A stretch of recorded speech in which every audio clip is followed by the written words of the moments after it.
And so with that, before we get started, I would like to ask our interpreter to walk through how to access our interpretation services for today's meeting. Please proceed. Good morning. Announcement from the interpreter. To use interpretation feature, please scroll to the bottom of the Zoom screen where the meeting controls are. Click on interpretation icon, world, and select English as your language. If you're joining through the Zoom mobile app, cell phone, etc., cell phone, tablet, etc., please press the ellipsis, then interpretation, and then choose your language. Finally, click on the mute original audio to not hear the original Spanish in the low background. Headsets are available for interpretation. If you're in the meeting room, please check out a headset from the receptionist in the lobby. Buenos días. Aviso por parte del intérprete. Para hacer uso del servicio de interpretación, favor desplazarse a la parte inferior de la pantalla de Zoom, donde aparecen los controles. Haga clic en el icono de interpretación y seleccione Spanish. Si está utilizando la aplicación móvil de Zoom, celular, tableta, etc., presione los puntos suspensivos, luego interpretación y luego el idioma. Si no desea escuchar el audio original en inglés en el fondo, por favor seleccione Mute Original Audio, silenciar audio original. Contamos con auriculares disponibles para el servicio de interpretación. Si se encuentra en la sala de reunión, favor de pedir auriculares en la recepcionista en el vestíbulo. Gracias. Thank you. All right, thank you. Now the tribal acknowledgement and pledge of allegiance. I would like to take a moment to acknowledge the land that we call home. The tribal nations of the San Diego region has historically faced injustices. We acknowledge the harmony that existed between the land, nature, and its original peoples, who have since endured displacement, persecution, and systematic oppression. We pay our respects to the unceded territory and homelands of the 18 tribal nations in our region, the most in any county in the United States. From our cultural groups, the Kumeyaay, the Digüeño, the Luiseño, the Cupeño, and the Cahuilla. This land has nourished, healed, protected, and embraced them for many generations in a relationship of balance and harmony. As members of the SANDAG community, we acknowledge this legacy. We aspire to learn from indigenous traditional knowledge and experiences in undoing the injustices of the past. Now, please join me for the Pledge of Allegiance. Ready? Begin. I pledge allegiance to the flag of the United States of America, to the republic for which it stands, one nation, under God, indivisible, with liberty and justice for all. Okay, I will now ask our clerk to confirm that we have a quorum with a roll call for attendance. Clerk, please confirm. Thank you, Chair. We do have a quorum this morning. For roll call, Miriam Babaki. Here. Frank Rivera. Here. Lorraine Alquist. Present. Jacqueline Appleton Dean. Here. Sunny House. Present. David Santasteven. Present. And Tracy Drager. Here. All right, thank you, clerk. Okay, well, welcome to the January 14th Independent Taxpayer Oversight Committee meeting. And I'd like to thank the staff for their efforts to pull this meeting together. And a thank you to everyone on the phone and the web for taking the time to join us today. So let's quickly talk about how this meeting will work. We will take in-person public comments, followed by virtual public comments. If you're a member of the public here in the room, please submit a speaker slip to the clerk. For those virtual, please continue to raise your virtual hands at the right time. I want to make sure everyone knows that public participation is possible in person and via Zoom as well. All right, thank you. And so then let's get started with item number 1, public comments, communications, member comments. Thank you, Chair. We have 2 in-person public comments, Purita Javier and Cesar Javier. I am Go ahead. Thank Purita you. Javier, senior with existing medical condition and victim of ceramic kiln toxicity next door since 1984. We made or have been voicing our community concern, but for some reason, it has never been addressed since June 2021. The impact of our health and safety is rich. We were hurt physically, emotionally, and financially as we find solution at the county air pollution control district, city, and even at SANDAG. To this advisory board, this is a respectfully recommended for study and result of which will help our legislative leadership for policy making in support of aging and independent services.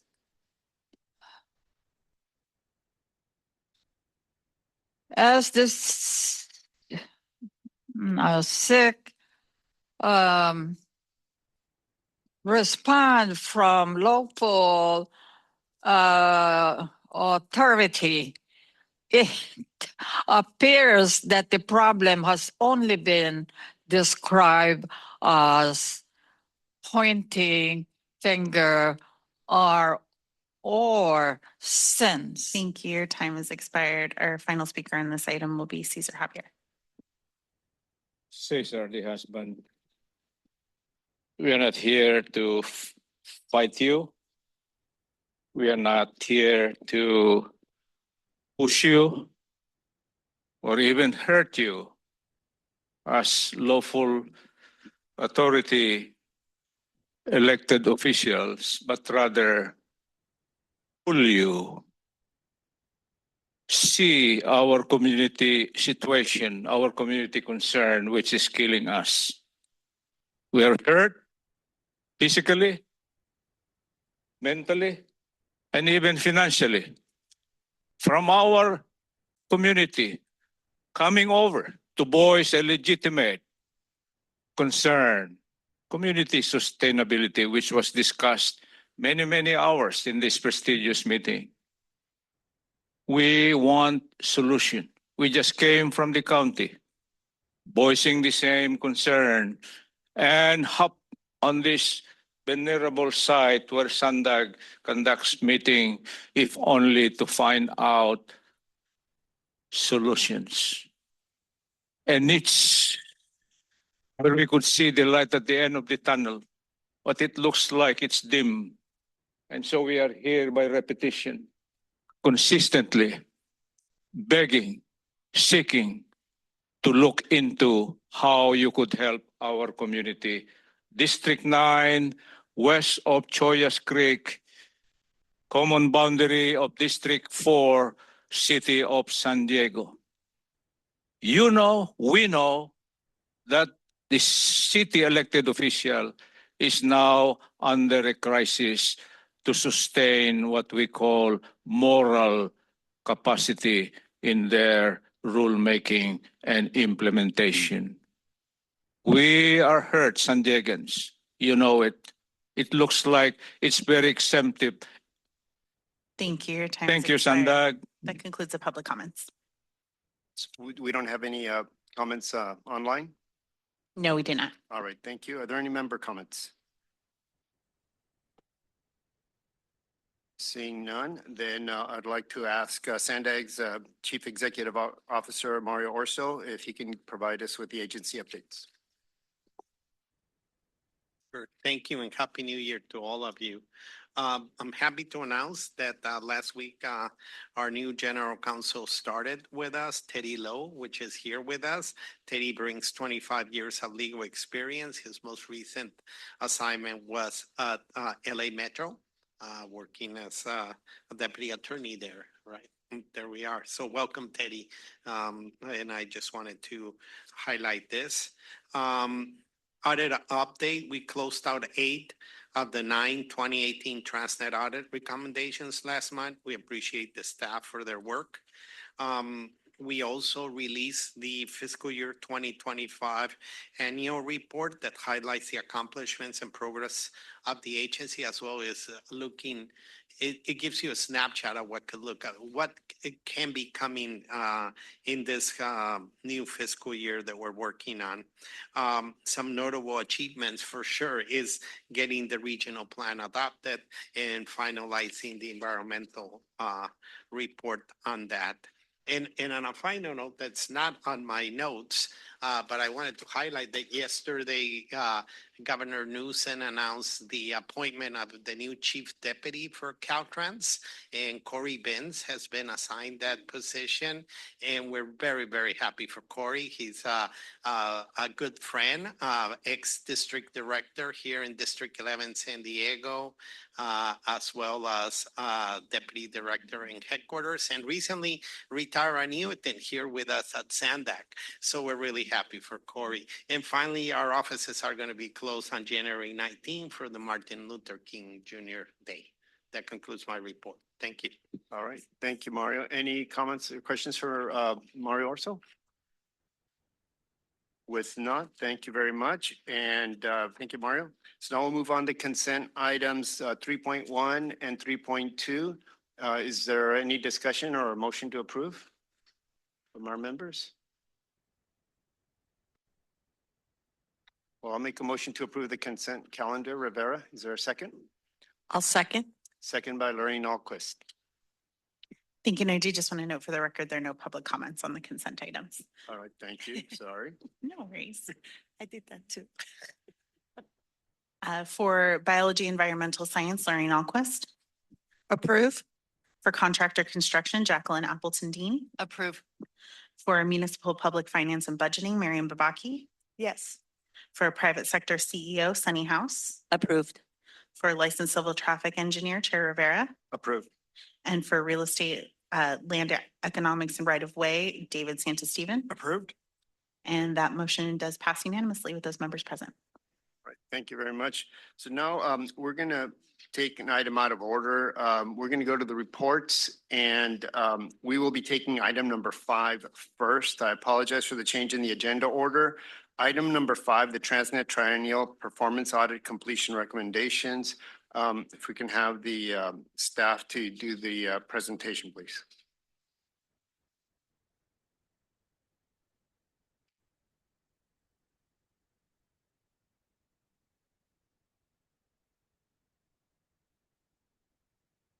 Good morning, everyone. Chair Rivera and ITALK members, my name is Saba Fadhil, and I am the ITALK liaison. I am joined by Sinead Pickney-Forrest, SANDAG's Director of Internal Controls. We would like to present the latest TransNet Triennial Performance Audit, or TPA, completion form. Today's report includes 8 completion forms related to the FY 2018 TPA recommendations. At your September 2025 ITALK meeting, staff presented an overview and the status update on the remaining FY 2018 TPA recommendations, specifically those related to performance monitoring. At that time, staff also sought the committee's concurrences on the approach for closing out the remaining FY 2018 recommendations. Since 2019, SANDAG staff has made significant efforts to address and implement these recommendations. The completion forms before you today include the supporting documentation and justification that demonstrate why staff believes these recommendations have been addressed and are ready to be closed. Staff is proceeding in alignment with ITALK's direction and is moving forward with recommending the closing of these FY 2018 recommendations in a timely manner. We appreciate the committee's guidance throughout this process and will continue to bring future completion forms forward as recommendations are finalized. The next quarterly update on the audit recommendation implementation status is anticipated to be presented to the ITALK in February of 2026. I will now hand it to Sinead to share her TPA review process and insight on expectations and timeline. Thank you. So good morning. This is actually my first official presentation to the committee. So good morning. I am Shanae Pickney-Forrest, the Director of Internal Controls. I wanted to provide an overview of the audit recommendation review process that I have developed here at SANDAG. This process, it's not just for the TransNet recommendations, but it's for all of SANDAG's recommendations. I'd like to first acknowledge the staff that were pivotal in closing the 2018 recommendations submitted today. We're seeking closure, as Mario said, of 8 of the 9 recommendations from the 2018 TransNet report. To get these recommendations closed, staff worked diligently while learning a new process that is being implemented into the corrective action planning process here at SANDAG. The newly implemented process, I've implemented it for 3 reasons. One, it's to develop a process for monitoring the status of all audit recommendations. So I've seen repeat recommendations where the root cause includes the fact that recommendations collectively were not either centrally tracked or monitored timely. Also, progress has been made towards implementation, but it was not always communicated timely. And then additionally, we have heard from this committee, the audit committee, senior leadership and Mario, that getting these recommendations closed should be of the highest priority to staff. So this process provides transparency and accountability in focusing internal staff on delivering through on the implementation. Another reason is to internally ensure that sufficient documentation supports the request for implementation consideration.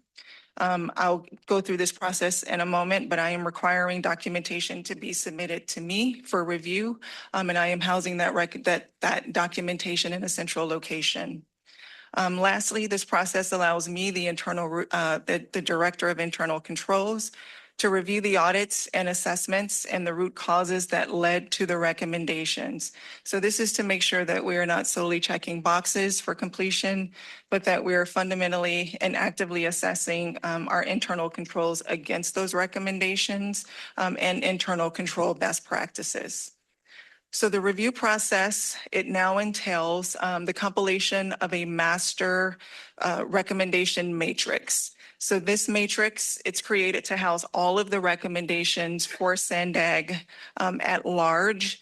This matrix includes key information such as the audit name, the year, the rec status, the closure date, et cetera. This allows for central location for tracking the status of the audit recommendations. In addition, there is a central documentation repository now for all recommendations. This repository is on SharePoint and it is organized by audit entity and includes all of the relevant documentation for each of those respective audits. So that's the structure. Now here's how I'm conducting the recommendation review process. Internally, I have developed a recommendation review form. So this form, the completion, it's the responsibility of the recommendation owner. This form includes the name of the audit, the recommendation, and it gives an overview of the recommendation for each recommendation that we have. So that form includes the core issues, any risk that were identified, what the audit found, the recommendation, and the key deliverables. The key deliverables is of importance because that's the documentation that will demonstrate that the recommendation has been implemented. The key deliverables, that is what I am reviewing for each recommendation to make sure that we are providing documentation and addressing the root causes of the issues that led to the recommendation. Again, the supporting documentation for each is housed in its respective folder. So then after that review is completed, there is the submittal to the committee for recommendation implementation consideration. So upon my review and noting that there is sufficient documentation, the recommendations are ready to route to this committee for implementation consideration. So as part of that routing process, the responsibility owner signs off, I sign off, and the respective director over the department that relates to that recommendation signs off. The resulting summaries that you see in the packet today provides the justification for completion and is included in the form that's in the packet. Also, all of the supporting documentation is housed in our central repository. So the process has been for ITALK to review and approve the completion form to officially deem the recommendation implemented. There were no changes to this form other than to add my signature as verification that those recommendations have been reviewed. So for timelines, as you can hear, the process is more comprehensive now that it is including my review. As such, we are switching the cadence of when ITALK receives the recommendation updates from monthly to quarterly. Quarterly allows for proper time to complete the comprehensive review. A few reminders, our staff, they're managing their day-to-day responsibilities in addition to addressing recommendations. So sufficient time is necessary and attention is sufficient time is necessary to give the recommendations the attention that they need. Also, we are addressing recommendations from multiple audits. So we're not dealing with ITALK in a vacuum. We're also considering all of the recommendations and how they connect holistically. We will, during the quarterly reports, provide a preview of the items we anticipate completing or making substantial progress on in the upcoming period. These quarterly reports will now be led by me. You have been used to seeing Susan, but I want to thank you for your patience and thank Susan as we transition this duty to me. So while we're moving the cadence, we are not limiting the communications. If there's a status of any recommendation that the committee wants in the interim, we're happy to bring that forward. So lastly, we hope it's apparent in today's presentation that one, we are building a system of continuous review and continuous monitoring of the recommendations. To that end, we're increasing communication with the committee and we'll be better able to inform you when obstacles arise to implementing a recommendation. Two, we are continuously and actively working to implement the recommendations in a manner that is strategic, comprehensive, and that aligns us with best practices. And lastly, I am conducting my due diligence on the recommendations relative to the operations to the organization at large. So that concludes my presentation, and I am happy to take any questions if you have any. Thank you very much. Clerk, are there any public comments? Thank you, Chair. We do have one public comment, Cesar Javier. Javier family, smallest political unit, District 9, City of San Diego. This is a good, better, best process. And we could only give an example such as this speed rail mobility vision or dream of the state. We have reason to believe that such audit, oversight, investigation on the finance and, shall we say, capability of the crafting of the law and implementing of that law. My question is, why did it fail as a lesson for us? A particular example of what we are trying to prevent.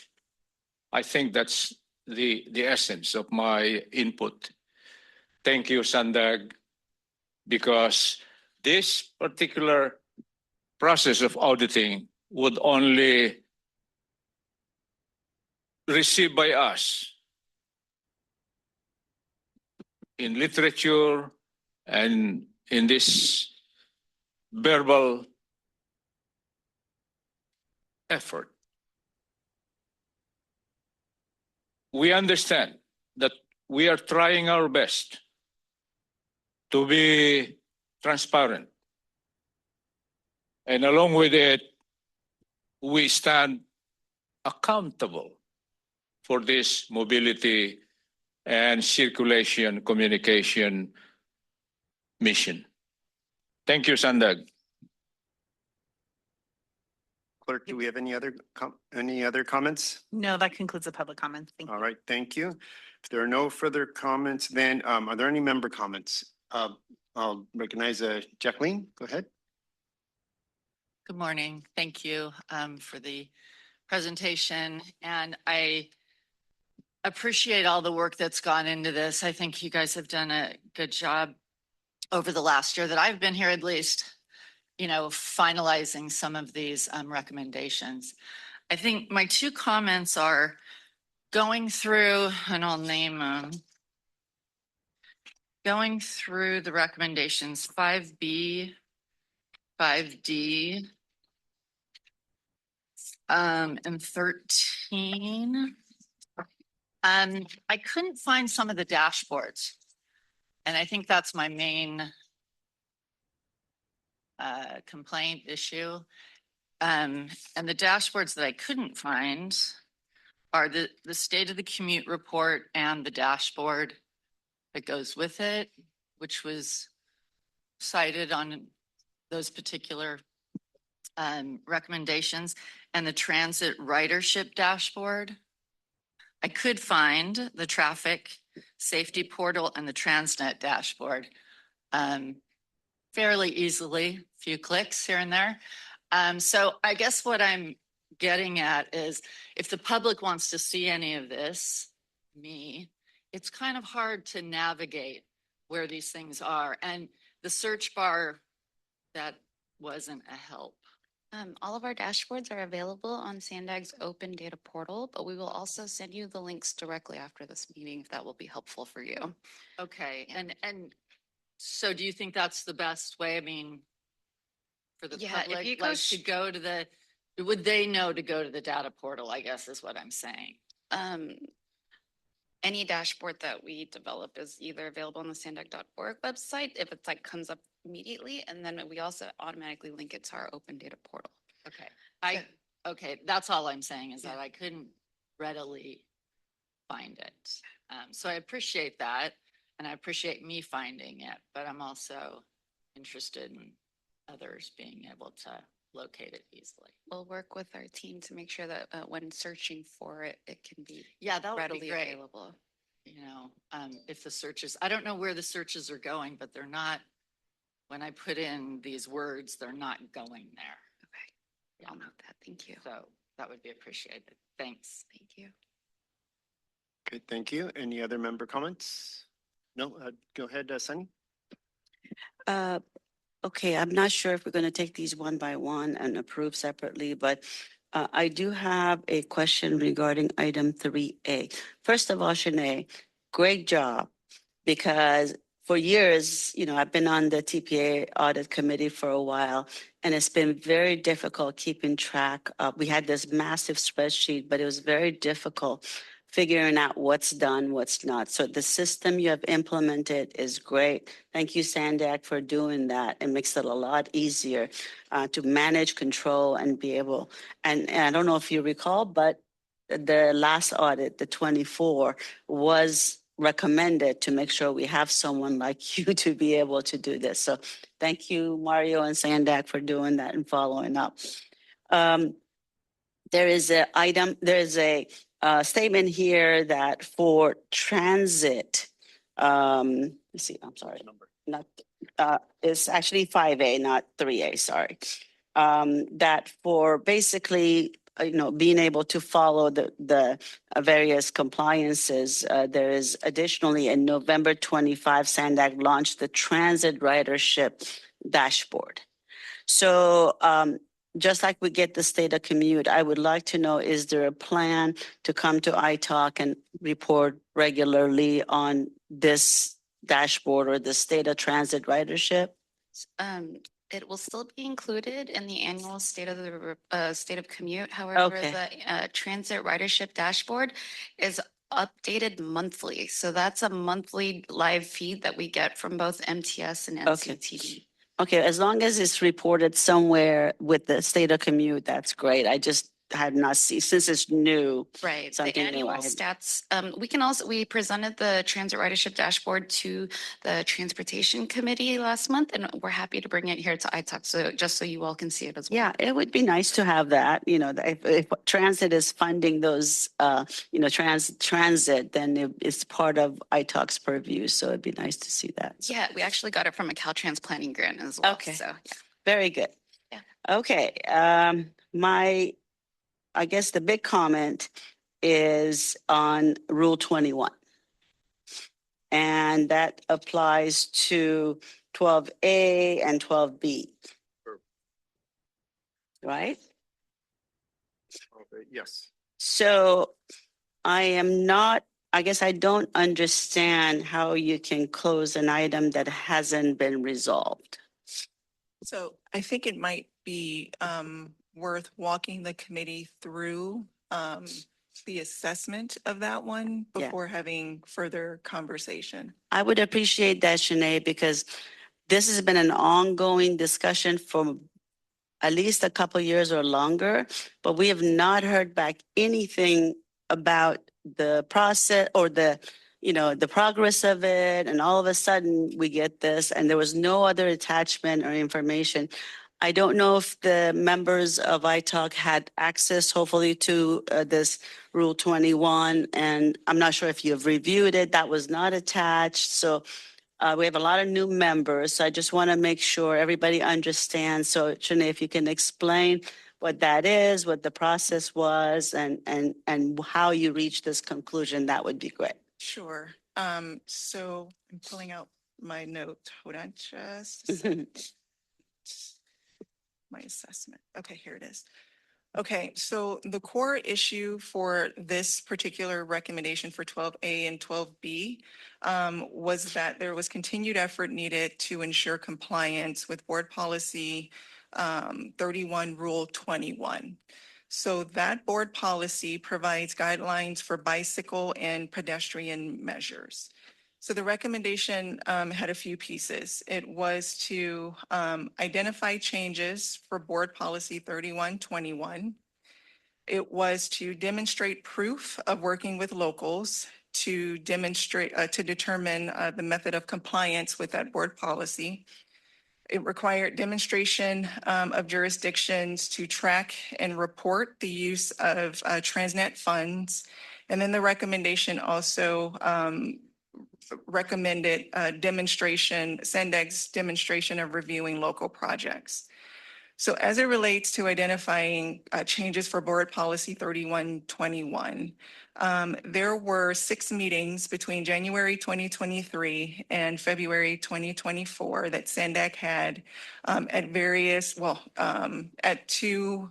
so there were 6 meetings between 2 groups, the Mobility Working Group and the TransNet Ordinance Subcommittees. There were suggested policy changes to Board Policy 31, Rule 21 at those meetings. But the meetings ultimately the ultimate decision was a 50-50 split in regards to whether or not to make changes to the board policy. So in essence, there was no movement forward on that policy. Some of the deal breakers that were included in those meetings as to why there was a 50-50 split, the deal breakers included requirements to install bus shelters on urban highways and streets, incorporate bicycle and pedestrian facilities involving new pavement overlays of 1 inch thickness or less, and then the lack of flexibility to incorporate improvements best suited for specific roadways, since jurisdictions may or may not be able to meet best available standards. So those are some of the deal breakers that resulted in a 50-50 split. Regarding the demonstration of proof of working with locals, SANDAG incorporated these discussions into the Mobility Working Group and the TransNet Ordinance Subcommittees.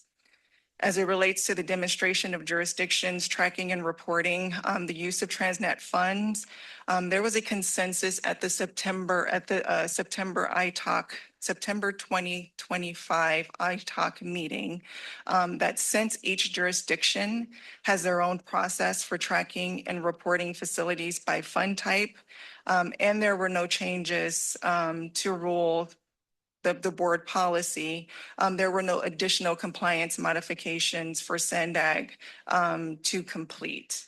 And then lastly, regarding the demonstration of review of local projects, SANDAG did complete a review of local agencies in 2023. And so for those agencies that were not compliant, a recurrent theme that came up during the review were that sidewalks were not being included, nor were bike and pedestrian current best practices in use. So then from that assessment, SANDAG did add language, proposed language to changes in the board policy. But as a result, as mentioned, the board opted to have that 50-50 split and no changes were made. So in essence, we have met the responsibilities as outlined in the recommendation. So I think what we're kind of dealing with at this point, Sunny, is a twofold conversation, right? So there's a discussion between the committee and then all of their respective agencies in regards to how best to implement board policy 3121.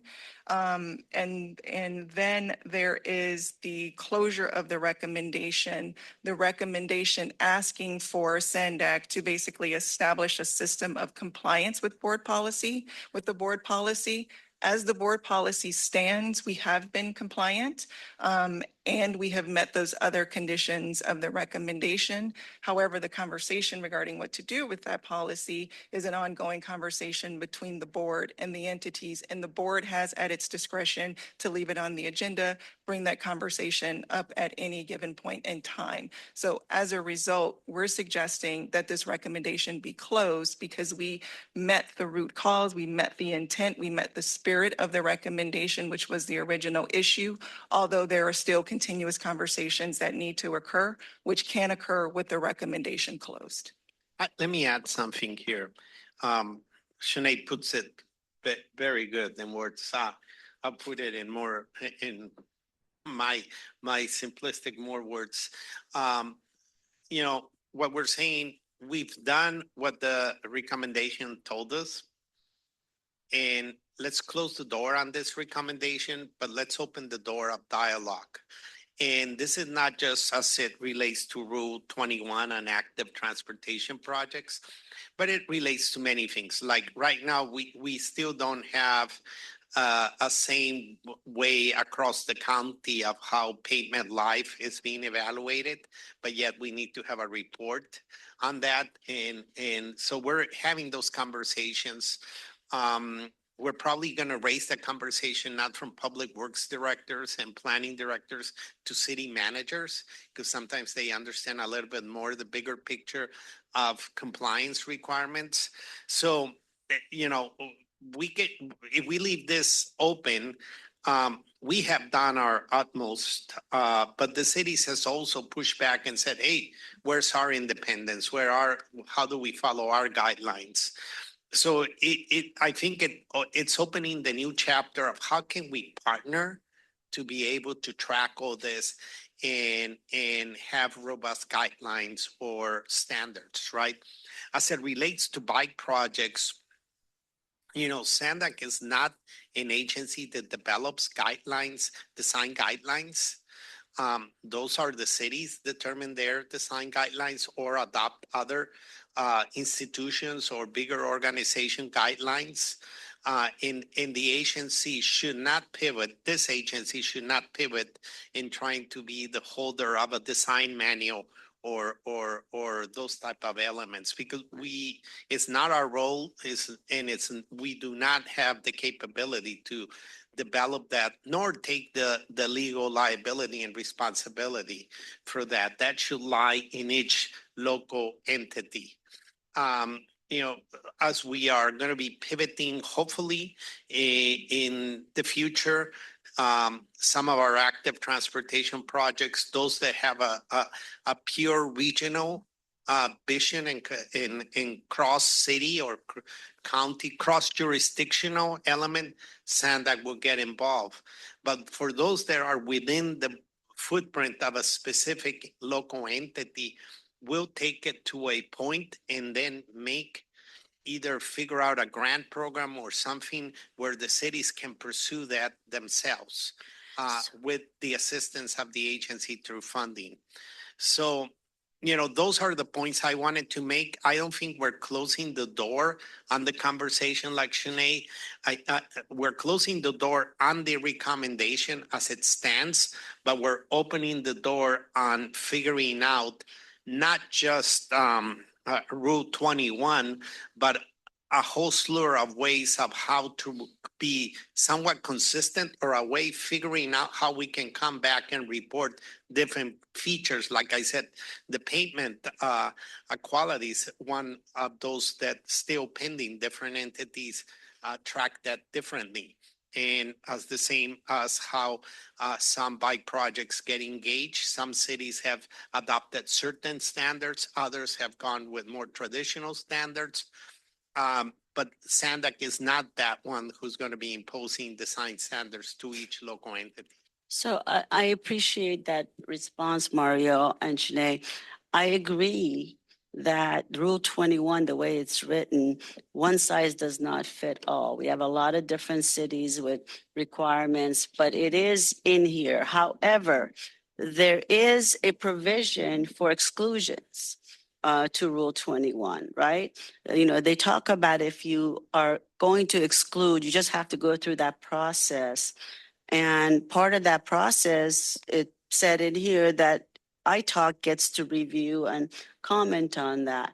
So if cities that are not in compliance, do they go through this provision of exception?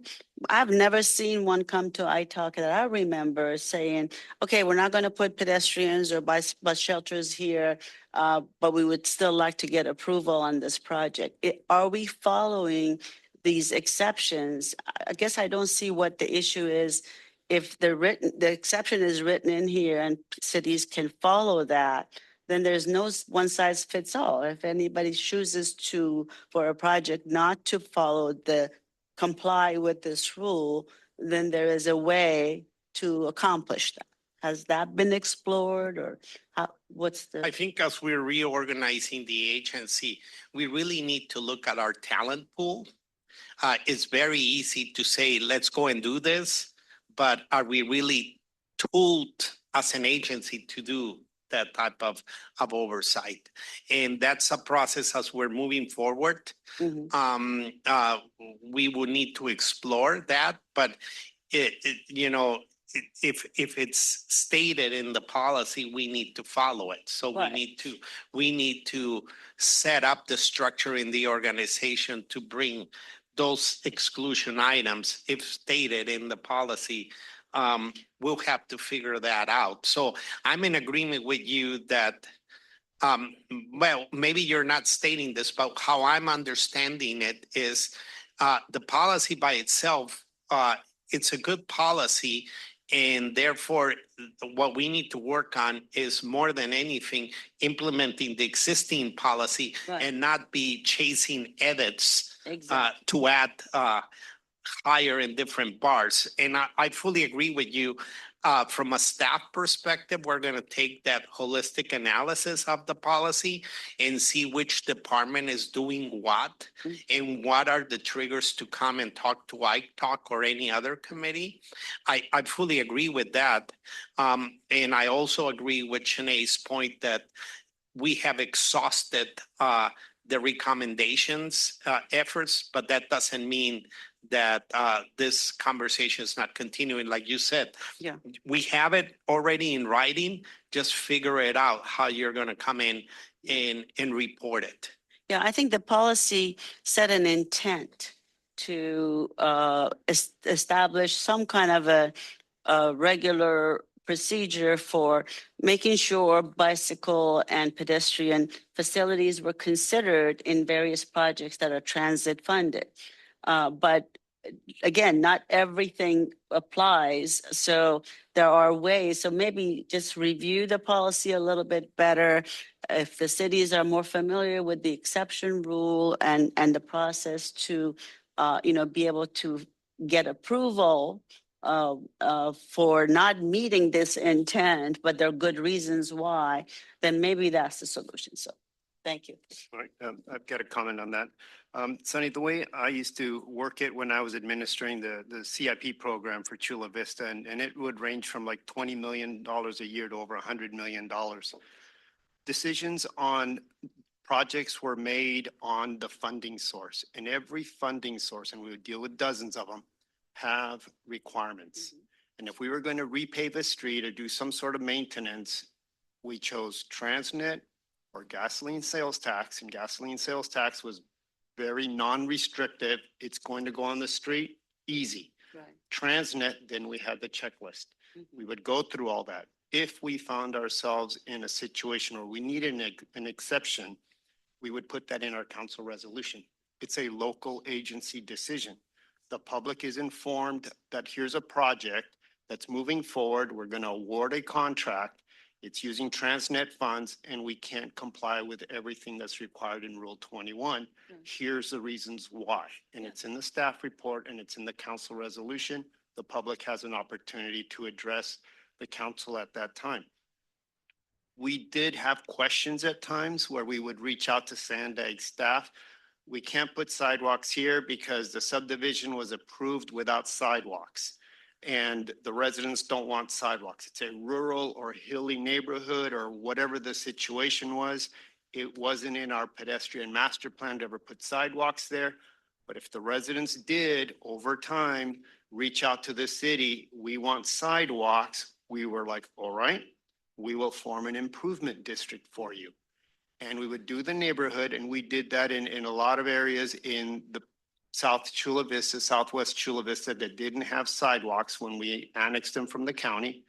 And we formed dozens of sidewalk and street improvement districts. The city would pay some costs and the homeowner would pay some costs over like a 10-year time period, but that's how sidewalks would go in. If we had TransNet funds to leverage, then that was a decision that we made internally, but it was always brought forward with our capital improvement programs, every single project. So the issue I see also on here is is it the one with the bus shelter? It was 12A. You're doing a maintenance project, and there's a comment here that bus shelters should be added. That's not in the scope when you're doing a maintenance project. It's a slurry seal or something relatively inexpensive, and now we're talking about improvements. That's not in the scope. When you're reconstructing a street, maybe it's in the scope, but you work ahead of times with NTS or NCTD to get that into the scope. And is it a location where the ridership is there that necessitates a bus shelter? The transit agencies have criteria, and I've worked with them, that says if you have a minimal amount of riders in a particular location, they're just getting the bus stop sign. A little bit more, you'll get a trash can or something, or a bench. Once it starts getting to be a higher frequency use, then you start looking at bus shelters. But that also, does that also conform with the city's vision is for that corridor? So you start looking at the city's general plan or corridor plans to start incorporating those elements into it, but it's something that takes a lead time in coordinating with the transit agencies. It's not something that's dropped in at the last minute when you're ready to go to bid. So I think those are some of the issues that came up. I can see the struggle of why it was a 50-50, because if you have very large cities that have a lot of money, they have more choices to make on how they're going to fund a project. And when you have a small city that, hey, this is all we got and we got to stretch it as far as we can, the scope is locked in. And so it is a struggle of how things are being done. And to SANDAG's credit, you're trying to sort of herd cats to try to get everything all to work out and comply with the TPA recommendation. But I do think that while the intent is there, pedestrian facilities and especially bicycle facilities, those bicycle facilities need a longer lead time and more input as a project is being developed so that the scope and the cost is included appropriately. So Frank, I think that's good insight to have. But what I got out of that is the city went through their internal processes, understood what the rules were, and tried to comply as much as possible or work around those rules to be able to do that. But there is still a process to go to SANDAG and say, we're going to use these funds. We're not going to provide the sidewalk or something like that. There's an approval process. That's all I'm saying is you didn't have to do a sidewalk because you went through that process, either figured out to fund it separately or decided, no, we really can't put that bus shelter in here. But you did get some kind of an approval or some kind of a way of, before getting those funds, you had dialogue with SANDAG, why you cannot comply with Rule 21. So that's all I'm asking is that seems like a simple step to just do that and move on, but I don't know how complicated that gets. Well, no, but I would say that the local agencies, when you're presenting a project forward using TransNet funds, and you're going to award a contract and you haven't complied with the requirements of the policy, Rule 21, you should be putting the reasons why. That's it. That's all in I'm your asking. resolution. Yeah. And if you're forwarding that to SANDAG as an FYI, Okay. or later on for audit purposes or whatever, then that's each local agency is run independently.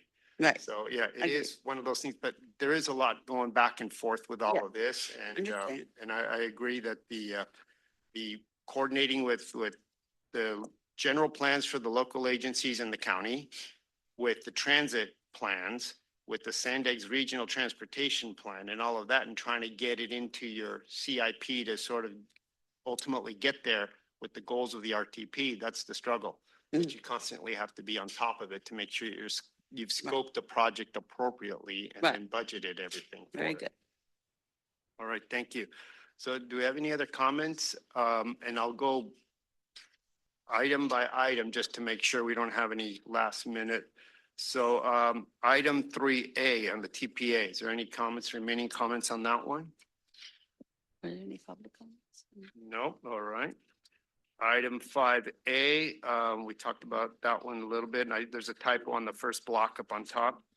Yeah, there's typos in. And then any comments on 5A? Anything else? Okay, 5B, I've got a comment. On the bottom box, justification for completion, the last line, is that the end of the sentence there? Or is something missing? It says include sidewalk constructions, comma, slurry seal projects, comma, et cetera, and then close parentheses. Is that the end, the last? That's what, okay. Just wanted to make sure because on. No period. Yeah. Then any comments on 5D? No comments on 5D. And comments on 12A, I spoke about that, and so did Sunny and others on 12A. Any other comments, last comments from our members on 12A? No. 12B, any comments on 12B? All right, item 13, we got an attachment because the lower box, we got a portion of that last two paragraphs. And so I'll read that into the record for those who may be following us.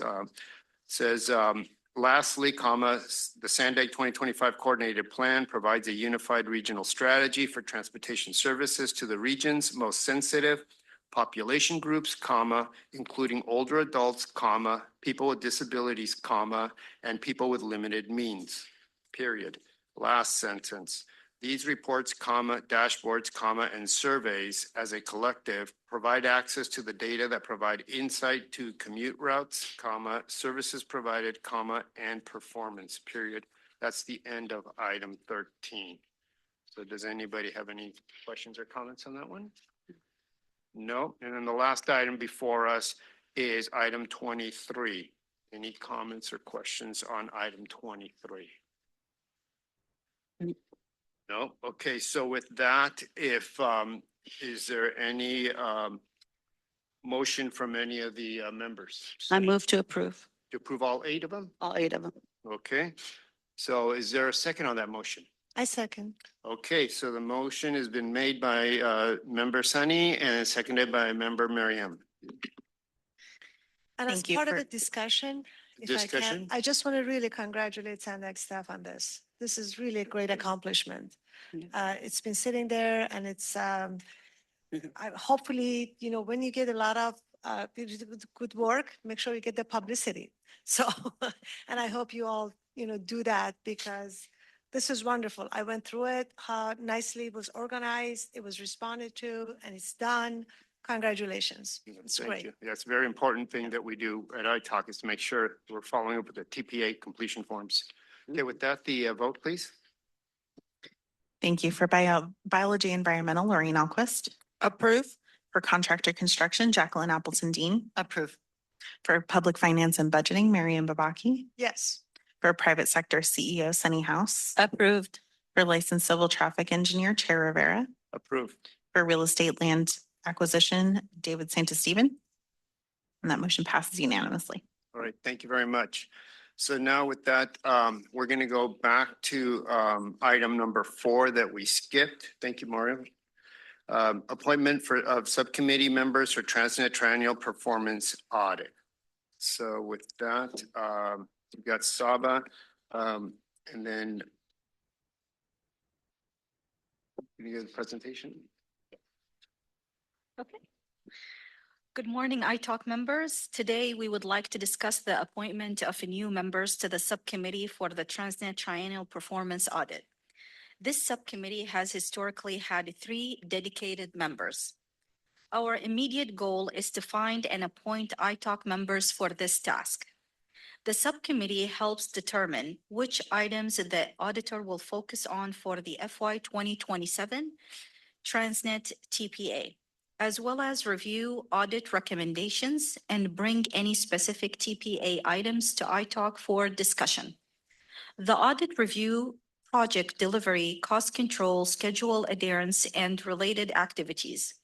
We are seeking knowledgeable individuals familiar with the TransNet ordinance and can provide valuable insights and contribution to these important efforts. We are asking for iTalk members to be appointed to support this work moving forward. Thank you.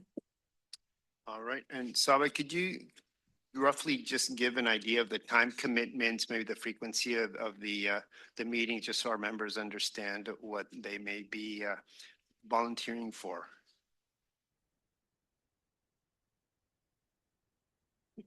I'll have to know. So the Very subcommittee will get together and maybe Sunny, you've been on I've been on on it it. before, so maybe you can give the details, but certainly you'll be meeting to talk about any issues that you want the auditor to get into. The frequency really depends on those types of discussions and how often you want to meet with the auditor themselves. So the subcommittee meets with the consultant at the beginning to basically develop some kind of a scope of what is going to be studied or what are the concerns of iTalk that should be addressed. And we basically direct the consultant to develop a scope based on that. And then then they submit that and it gets approved and we present to the iTalk, this is what we're going to study. And then they go on and do all the audits. They have staff that go meet with jurisdictions. They talk to SANDAG staff and come back with a draft report. Then we meet again, talk about the report that's provided. We make recommendations or suggestions. And so they kind of give us some updates along the way. So it's not a lot of work, but it is reviewing stuff. You know, the reports are somewhat lengthy, but it's something that, you know, they do to help. We need to review and reach agreement within the subcommittee before we bring it back to iTalk. So then they'll come back and present to iTalk as a draft. It goes, you know, back for any comments and they finalize the report and submit. That's kind of the process. Thank you. So I like to continue on that if it's possible, because I'm the only one that has a little bit of experience so far. Thank you. And I see Jacqueline, did you want to say something? Oh, I just had a question. So it's the 2027 TPA. So when does the work begin? It'll begin probably in the May timeframe. That's Okay. when the consultant comes on board as of July 1st, but discussions may occur prior to that. As Sunny was explaining, that's when you're kind of coming up with the items that you really want them to dig into and the scope of their work, but they start as of July 1st. Okay. And then it begins. And when is the report finalized, the 2027 report? It'll be finalized in about the March timeframe. That's when March the 2027. correct. Thanks. And yeah, I'd like to throw my name in. All right, okay. So any other comments from any other member? No? All right, so then we're one short. Yeah. So anybody interested in serving on the TransNet TPA? In the past, I have served, and I'm willing to do so, but I am not a voting member. I just don't know if that matters. Okay. Tracy's been on. The advisory member may serve on the committee. However, they just can't vote for any items that come out of the ultimate product. Okay, all right. But that doesn't go against the rule of 3 voting members, right? So we still have one position to fill, or It's not, but Oh. also it is no more than 3. The subcommittee can be less than 3. It Sure. can be 1 if you want it to be. Okay. Anybody else? Would you like to do it? Come I'd on, like Frank. that, yeah. You do everything Well, else. Yeah, maybe we might be able to convince our new member next month. So, because the work doesn't start till May, so we'll see. We'll see. That's right. She'll learn a lot about the TransNet ordinance if she doesn't already. So, okay, so then I'll entertain a motion for the subcommittee members. Make a motion that'd be Sunny House, Jacqueline Appleton Dean, and Tracy Drager. Is there a second? I'll second. Seconded by Miriam Babaki. Clerk, you may call for the vote. Actually, we do have public comment on this item, if we could take that before the All vote. right. Cesar Javier. Sorry about that again. I know. I know. We are fortunate to learn from your debate to trace out the quality intent. As a whole, I would say Tito. The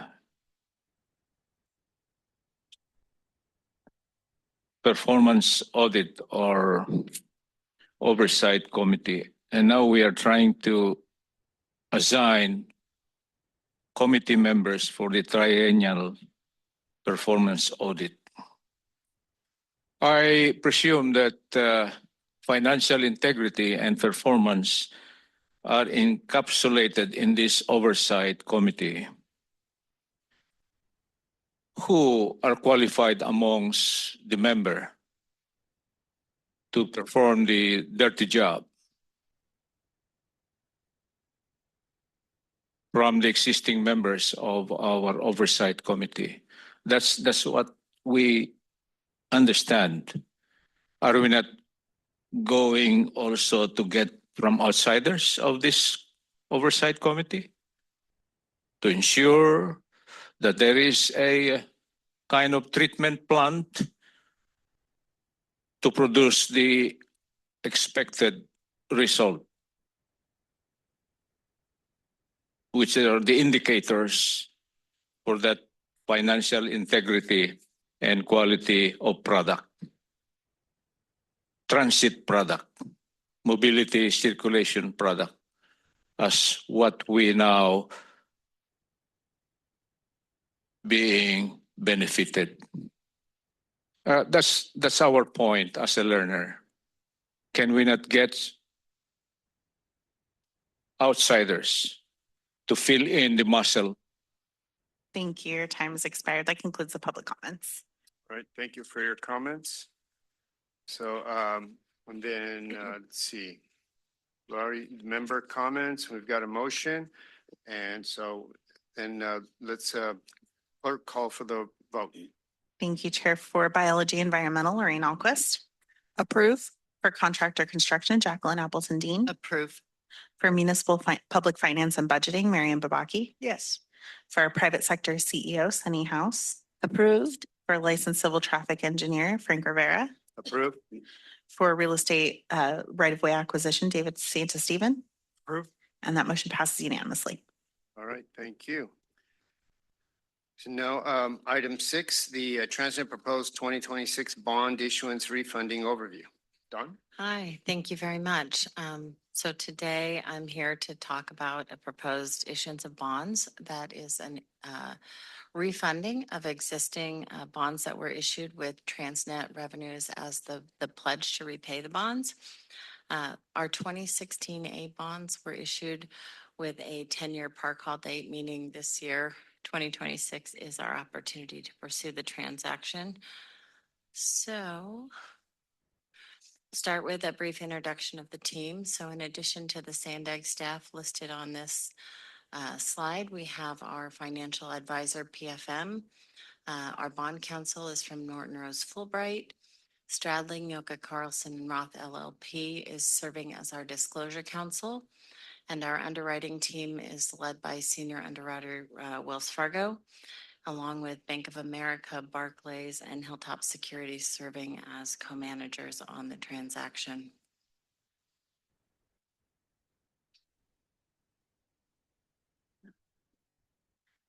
So we're going to run through these items today, why we're issuing the bonds, the timing, our size and structure, our estimated savings and cost of issuance, where we are with our credit ratings, and the overall calendar of events. So we are issuing these bonds to achieve savings, to earn a higher rate of interest on our invested proceeds. That's that arbitrage yield bubble that you see. Again, we have 2016 bonds callable in 2026, but we also have outstanding 2019 and 2021 A bonds that have some callable bonds with them, and we have some non-callable bonds that are penciling out for savings, which we would never have an opportunity otherwise to achieve some savings on. Again, this will help us maintain those high credit ratings that we have achieved, and we will be maintaining our level debt service. So in terms of the timing, again, we're callable April 1st, 2026 for the 2016 A's. That's the bulk of this transaction. We also have the 2019 A's and 2021 A bonds with those callable and non-callable that are showing when we model them that we can achieve some savings on those as well. We're talking about this positive arbitrage opportunity, and what that means is when we get within 90 days of April 1st, we can pull bonds from these various series and we basically blend them. So each series when it's issued has its own arbitrage yield rate. But when we do a transaction like this to issue a single series and we're pulling from these various bond series, we basically blend those into a single transaction that results in this higher yield limit for our escrow investment, meaning we can actually make money during the escrow period between closing the bonds and actually calling the bonds. And that's also a benefit for the program and a benefit for SANDAG. So we'll take all the money we can get and save to re-put into the program. So looking at the size and the structure, we're having an issuance that is not to exceed 400 million. Our current estimated par amounts that will be refunded on this are about 334.3 million across these various series.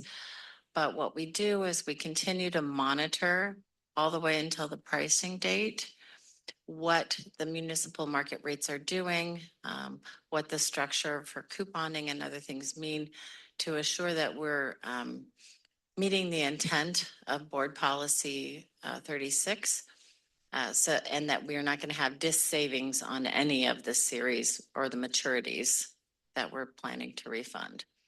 Again, these will be tax exempt fixed rate bonds. That's the bulk of our program right now. They will be issued on our senior lien. And we're going to have a matched maturity structure with uniform debt service savings, meaning we have a large amount of savings over time, but it is averaging around 2.5 million a year through 2048 that we'll be saving in debt service. Again, we're looking at about 39.7 million on the 2016 A's and another 3.4 million we can achieve on the other series. Cost of issuance is about $1.1 million. Talking about our credit agency reviews, we currently have those AAA ratings on our senior lien from both Standard & Poor's and Fitch. We have presented to the rating agencies for this deal already. Our subordinate lien, we have AA ratings from S&P and AA plus from Fitch. We have asked Standard & Poor's to relook at our ratings on the subordinate lien because we feel that it's worthy of a notch up to get us to the AA plus with S&P as well. We should be getting ratings from the rating agencies around the 21st of January. And then again, our rating on our junior subordinate lien, the TIFIA loan, is an A plus rating. That's also very strong, especially for third lien rating. Our coverage ratios are very good. In terms of next steps, again, we received those ratings from the agencies that week of the 19th. We've asked for them by the 21st. We will present to the board on the 23rd or if their final approval to move forward with this deal, followed by posting of the preliminary official statement and the marketing of the bonds the following week. Anticipated pricing the week of February 2nd and closing the week of February 9th. And that concludes the presentation. All right, thank you, If you Don. have any questions, please let me know. We also have our financial advisor, PFM, online if there are additional questions. All right, and this is an informational item. Clerk, are there any public comments? Thank you, Chair. Yes, we do have Cesar Javier. Go ahead, Mr. Javier. Thank you, Mr. Chair. Thank you for all the members. We have the reason to believe that as we try to sum up our learning, that SANDAG is a service provider. Uncle Sam has approved this organization so that it could provide a standard mobility and circulation for the region. In attendance with the City Council meeting at the City of San Diego, we remember that the city is refunding a certain amount for SANDAG. That's why I said SANDAG is a service provider, which the local or the regional cities, unincorporated, etc., including the tribal government within the region or neighboring governance, are within their budget or money would ask SANDAG, hey, this is our project, could you help us? Is that correct, sirs, ma'am, from the public understanding and learning?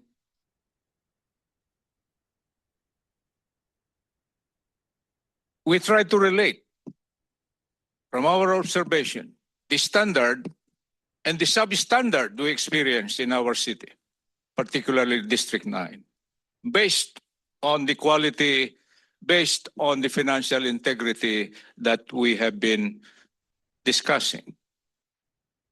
Our point here now is basic, from a layman's term. How do we do it?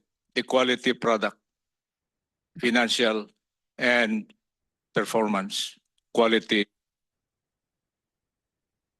Thank you. Your time has expired. That concludes the public comments. All right, thank you. Are there any member comments? I have a question. Go ahead, Sonny. Thanks for the report. I'm not a financial person. So this was very difficult for me to understand, Don, because there's a lot of financial terms. I admit I had to put the memo from the financial consultant into ChatGPT and ask ask it to explain to me what this was because it was not easy. So I'm sure public, those that are not financial people are going to probably have a tough time. But now I understand. Thank you for the explanation. Made a little bit more sense. I'm just wondering when the bonds were issued in 16 and 19, what was the interest rate compared to now? Because I thought interest rates went up, but I'm not sure how you're achieving the savings. So the municipal market is not exactly same. aligned, and especially at specific times. Like Okay. immediately post-COVID, there were some disconnects, which is why we actually have some subordinate lien debt that's not our commercial paper debt, which was the intention of the subordinate lien program. So there are a couple of factors that also influence this. It's like, so these were issued in 2016 with debt through 2048. It's like taking your 30-year mortgage and refinancing it to a 20-year mortgage now. Okay. Right? So part of it is the duration overall has an impact because of the way the interest rate curve typically works, right? And then sometimes when we're going through periods of instability, the curve isn't working that way. So, so typically what happens is the opportunity to achieve savings is because you're shortening your period each time is one of the reasons. And the other is just the market at the time. There is a relationship, and we watch the municipal market rates compared to taxable bond rates and the interest rates overall. But that's not the only factor. But we are always looking at what does it mean for the full debt over time, not just the interest rate today, but what does that mean for my total cost of borrowing over time, and what is my total interest cost on the transaction? Okay, thank you. That's a good explanation. All right. Any other comments, member comments? Again, since this is like a financial education, I'm going to ask this question. So like, wow, this is it's really interesting. So when you are calling the bonds, you're basically paying it off. You're paying the bondholders, right? We are issuing refunding bonds to refund the existing outstanding bonds, yes. So. And in other cases, we are actually on the non-callable bonds, we're defeasing through escrow. Meaning I'm taking the proceeds of this bond and I'm creating an escrowed account that will continue to pay those. Okay. But because, it's a complex process. That's all I can say. Maybe if Darren's online, maybe he wants to help me on that one. But basically, some we refund directly, and then some we establish these escrow accounts. And here is Darren, who helps me out on these things. All right, go ahead. Good morning. Good morning. Thank you, Don. Very well said. So to Don's point, on the 2016 bonds, we will be repaying bondholders on the call date of April 1st of this year. Now, the refunding of the 2019 and 2021 bonds, what Don's referring to is those bonds are not able to be prepaid until a later date. So what we will do is we will use a portion of the proceeds from the bond sale. We'll put those monies into an escrow. The escrow will pay the investors the interest that they're owed until they are fully paid in the future in 2030 and 31 when those bonds have their prepayment date. Very smart. Okay, got it. Thank you. Gail, Jacqueline next, and then we'll go to David afterwards. Oh, sorry, David. Well, when you say refunding, you're just issuing new bonds. You're just paying off one to. Yes. There must be a save. I mean, the ones that are due, it makes sense. You have to pay those off. But if you are paying things that aren't due, there's a cost savings, and that's why obviously you're doing it. Then that's the arbitrage you're talking about, that you guys make a bunch of money. Yeah. So we go through a pretty rigorous exercise to look at, to basically run them through a model and see, what makes sense and will achieve actual net present value savings to actually escrow fees now. And we call this a refunding transaction. I'm mentioning that because we also do new money transactions from time to time. And that is where we really will be asking iTalk, explaining the purpose of the new proceeds and what projects or programs those will be helping to advance deliver. But this is not a new money issuance this time. But triple rated bonds are, they're institutional quality. It's easy to sell them, and the yield you pay isn't that great. What is it, 5%?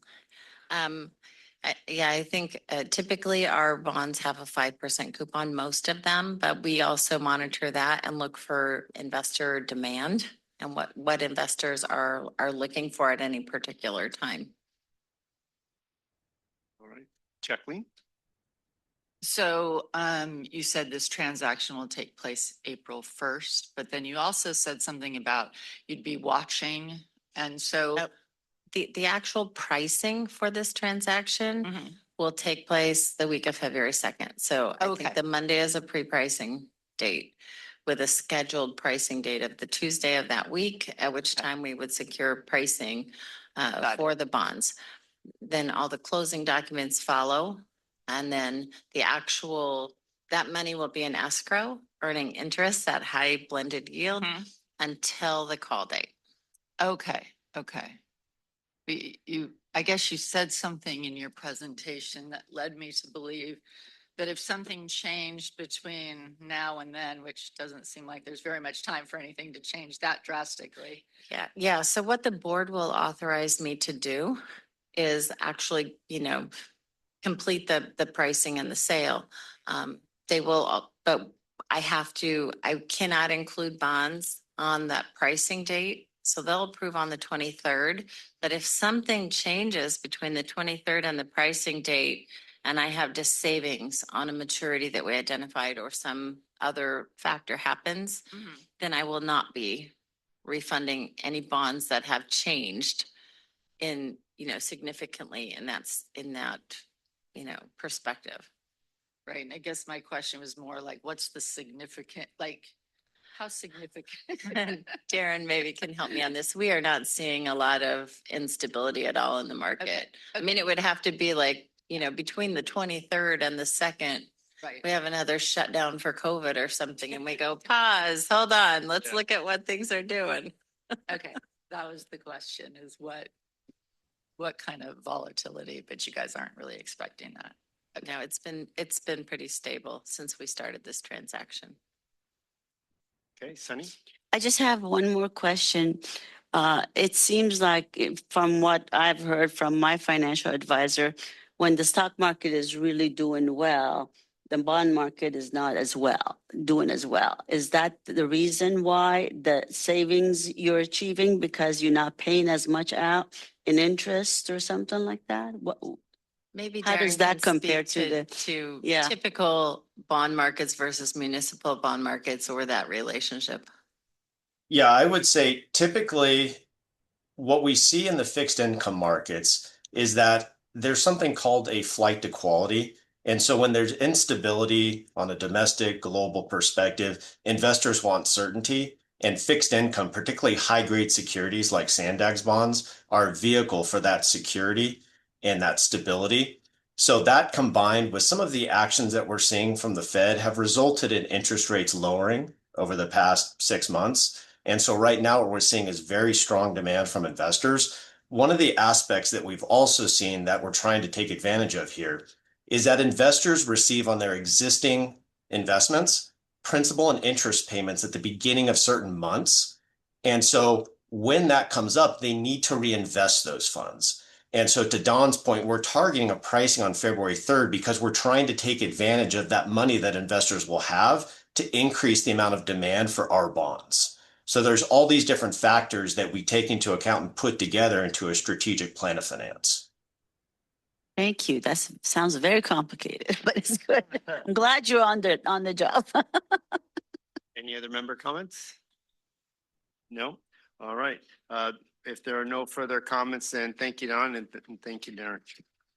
With that, that concludes all of the report items on the agenda, and we are adjourned at 10:55 a.m. Our next iTalk meeting is scheduled for Wednesday, February 11th at 2026 at 9:30 a.m. Thank you, everybody.